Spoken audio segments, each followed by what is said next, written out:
Assertive communication, a part of Mastering Business Communication workshop by Breaking Barriers Training.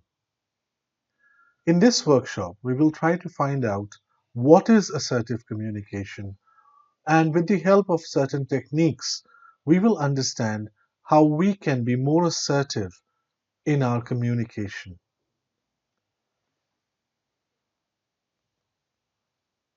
Let's first understand what is assertiveness.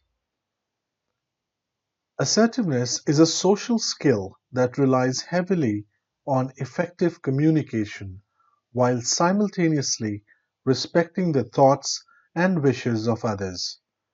People who are assertive clearly and respectfully communicate their wants, needs, positions, and boundaries to others, as per psychology today.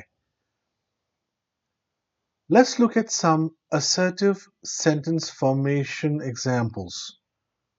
To formulate your sentences in an assertive way, start your sentences using the following. I believe. Why is it important? Because it's your belief, it's not a fact. You're not saying this is how things happen. This is just your perspective. So you're putting your perspective forward by saying, I believe. Perhaps just look at other options. There are other options too. I liked it when you said it, when you said this. So you're again referring to what you like and you're not forcing it on others. I liked it when you did this. When you do this behavior or when you display this behavior, it makes me feel like this, or I feel threatened, I feel hurt. You're expressing how you feel when somebody does something or says something. Would you be kind enough to do this for me? I have a different opinion. Now, this is just my opinion. It's not right, wrong. I'm not saying that you're wrong. I'm just saying I have a different opinion. And then you're saying, I think that. Let's agree to disagree on this and move on. This statement also tells us that sometimes it's not necessary to agree for both parties to agree on something. So that the best thing to do in this scenario is just to agree to disagree.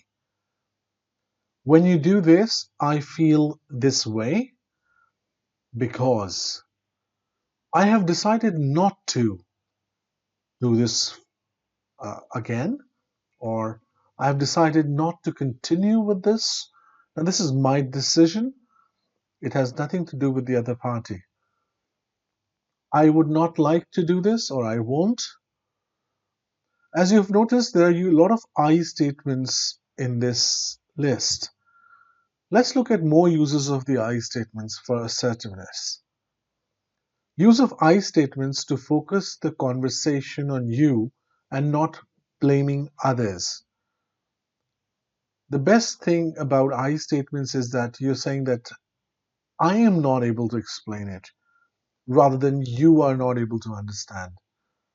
So I'm taking ownership of the situation and expressing that there's a problem, but the problem is not in you. It's not a blame game that I'm playing. Let's look at more examples. I believe rather than you do not see. I feel hurt rather than you hurt me. I don't agree rather than you are wrong. I am confused rather than you are not explaining well. Or you can also say that I'm sorry, I'm not able to understand what you're saying. Okay? I am treated unfairly rather than you are so unfair. Or I feel that I'm being treated unfairly. This is how we use the I statements, and this is why I statements are very, very important in being assertive. Let's look at a few techniques now. The first technique of assertiveness is known as fogging. A very useful technique is known as fogging. The idea is that when someone criticizes you, you acknowledge something in their criticism that you agree with, Remember, you're not agreeing with their entire statement or with their entire uh, idea. What you're agreeing with is a part of their idea, and you dispute the rest of their idea. Let's look at some examples. I agree with you on how you feel about this. The person might say that I'm really upset or I'm really frustrated with this service, with the service that you're giving, or I never expected this from you. I expected better service, better interaction, or I expected better uh, deliverable, whatever you're giving. If the other person is saying how they feel, it's their feeling again, and we can't dispute that. So I agree with you on how you feel about this. Though, let me explain why this happened. Let's look at another example. You're right on the spot about the recent delay in our response. This is, however, out of my control. What I can do for you is this, and this. As you notice, I have agreed with you on the delay in the response, which happens to be a fact. And at the same time, we have also said that this is, however, out of my control, and this happened because of whatever reason it happened. What I can do for you is, which is moving very quickly towards something constructive, something that you can do for the other person. Certainly, you're entitled to your own opinion, and I respect that. So remember, it's about respecting the other person's opinion and what they say. You may not agree with their opinion, but you still have to respect their opinion. I interpret what happened differently, though, because of the following reason, which means you have your own opinion, you have your own perspective to the situation. Let me explain my perspective to you. I have a different perspective to the situation because of the following reasons. This technique is known as fogging. This tends to calm the other person down. The moment you accept part of what they're saying, they also know that you've heard them clearly. And then you have a better chance of explaining your point of view. Let's look at another very powerful technique of assertiveness. This is known as four-step assertiveness model. Let's look at the first step of this four-step assertiveness model. The first step is called empathy statement.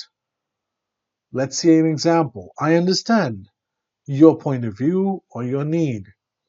So the first thing in the four-step assertiveness model is to actually listen to the other person patiently and just tell the other person that you've heard this person by saying, I understand that you want this from me. I understand your point of view. I understand what you need.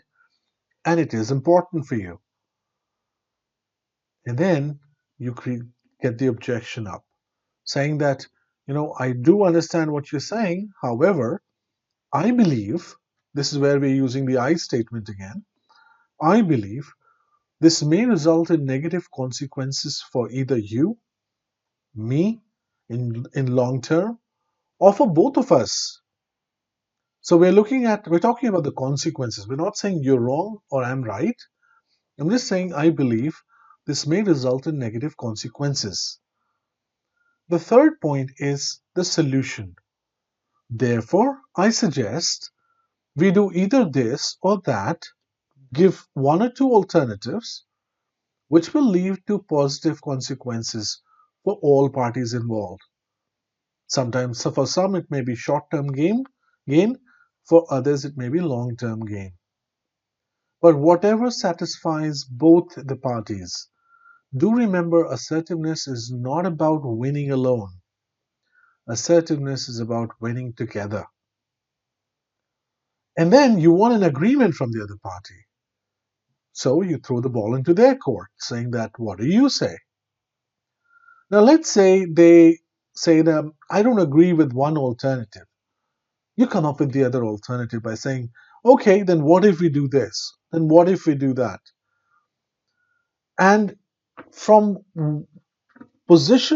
from taking positions for different positions and saying that I'm on this side and you're on that side, and I have to win and you have to lose, or I lose, you win. We come to a win win by collaborative problem solving. So, the four-step assertiveness model actually teaches us collaborative problem solving. And in this way, we are both heard and we both think about each other's wins.